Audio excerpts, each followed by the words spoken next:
Ուսումնական զորամասում հերթական գործնական պարապմունքն է։ Զինվորները վարժասարքերով ամրապնդում են դասերի ընթացքում ստացած տեսական գիտելիքն ու փորձում այն կիրառել գործնականում։ Տվյալ լսարանում, որտեղ իրականացվում էր տվյալ վարժասարքով կրակային, դա նախատեսված էր նրա համար, որպեսզի մեր կուրսանտները կարողանան ավելի պրակտիկորեն եւ ավելի վարժ տիրապետեն տեխնիկային եւ կարողանան դիպուկ կրակեն։ Այս լսարանում իրենց հմտություններն են զարգացնում հետևակի մարտական մեքենայի նշանառու օպերատորները, մեխանիկ վարորդներն ու հրամանատարները։ Համլետը նշանառու օպերատոր է զինված ուժերում։ Առաջ հրամանատարին ընձեռնված է ավելի բարդ հնարավորություն, քանի որ նա պետք է իմանա եւ նշանառու օպերատորի եւ մեխանիկ վարորդի պարտականությունները եւ կարողանա ճիշտ հրահանգներ տալ անձնակազմին, որպեսզի նրանք կարողանան ճիշտ կատարել իրենց պարտականությունները։ Համլետն ու իր ծառայակից ընկերները 4 ամիս է ինչ համալրել են զինված ուժերի շարքերը։ Այս ընթացքում արդեն հասցրել են ձեռք բերել անհրաժեշտ ունակություններ ու հմտություններ եւ կոփվել որպես իսկական մարտիկներ։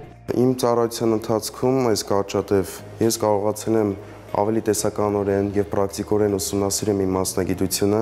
կարողանամ որոշ առումով իմ ֆիզիկական ակտիվությունը ավելացնել եւ կարողանալ կատարել հրամանները։ Երիտասարդ տղան ամեն օր տքնաջան աշխատանքի եւ կարգապահության շնորհիվ լավ արդյունքի է հասել, իսկ զինվորական համազգեստն էլ ավելի է պարտավորեցնում իր առաքելությունն իրականացնել պատվով եւ մեծ նվիրումով։ Տվյալ համազգեստը, որը ես հիմա կրում եմ, դա իմ համար եւս մեծ պատիվ է եւ պատասխանատվություն է, քանի որ ես հետագայում դառնալու եմ այն մարդկանցից մեկը, ով կկարողանա հայրենիքին թեկուզ որոշ չափով օգնություն ցուցաբերել եւ իմ մասնագիտական գիտելիքների իմացության շնորհիվ կարողանամ օգնել բանակին։ Բանակում բացի տեսական եւ գործնական պարապմունքներից զինվորները բավականին երկար ժամանակ են տրամադրում նաեւ ֆիզիկական մարզվածության զարգացմանն ու կատարելագործմանը։ Ֆիզիկական պատրաստությունը մեծ դեր ունի մեր առօրյայում, քանի որ զինվորը ոչ միայն տեսականորեն եւ պրակտիկորեն պետք է լինի պատրաստ, այլ նաեւ ֆիզիկապես։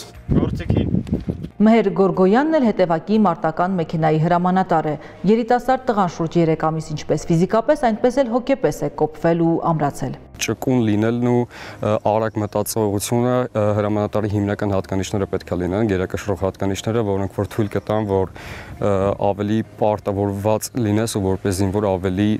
աչքի ընկնես լավ վիճակում։ Մհերն ապագա ճարտարապետ է, մինչ բանակ զորակոչվելն ընդունվել է Միացյալ Նահանգների ուսումնական հաստատություններից մեկը։ Ասում է, ծառայությունից հետո մեկնելու է ուսումը շարունակելու, սակայն մինչ այդ անվերապահորեն եւ անձնվիրաբար կատարելու է իրեն վստահված ցանկացած խնդիր։ Ինչից է սկսվում ծառայությունը, իմ համար սկսվում է թիկունքում գտնվող ընտանիքից ու թիկունքում գտնվող ընկերներից։ Դրանից հետո արդեն սովորելուց ու ըմբռնումից ծառայության մասին հասկանալուց, այս ծառայության ընթացքում պարտավորվում եմ իմ մեծ ներդրումն ունենալ այստեղ եւ սովորեցնելով անձնակազմին ինչի մասին ես արդեն տեղեկացել եմ։ Հրաձգարանում էլ հրաձգային ջոկերի ապագա սերժանտ հրամանատարներն են։ Սերյոժան հրաձգային ջոկի ապագա կրտսեր հրամանատար է, երիտասարդ տղան անկեղծանում է, երբևէ չէր մտածի, որ այսչափ կսիրի եւ կնվիրվի զինվորական ծառայությանն ու իր մասնագիտությանը։ 5 ամիս է սիրահարված եմ բանակին եւ զինվորական պատրաստությանը, քանի որ ինքը ամեն ինչ իմ համար շրջադարձային եղավ, սկսած ֆիզիկական պատրաստությունից մինչեւ նոր ծանոթություններ, նոր մարտիկ, ամեն ինչ շրջադարձային էր։ Զինվորները մեծ սիրով մասնակցում են պարապմունքներին, մանավանդ գործնական եւ կրակային պատրաստության,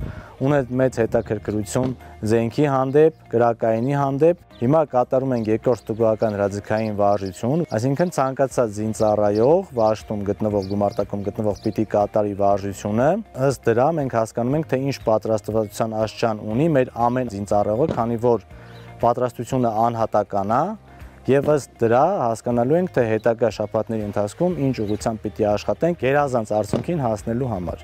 Ուսումնական փուլի ավարտին քննությունները հանձնելուց հետո զինվորները կստանան մասնագիտական կարգ եւ կտեղափոխվեն հիմնական ծառայության վայր, որտեղ էլ արդեն իրենց վստահված փոքրիկ անձնակազմին կփոխանցեն իրենց ստացած գիտելիքն ու հմտությունները։ Զարուհի Ռշտունի, Ռուբեն Մնասականյան, Զինուշ։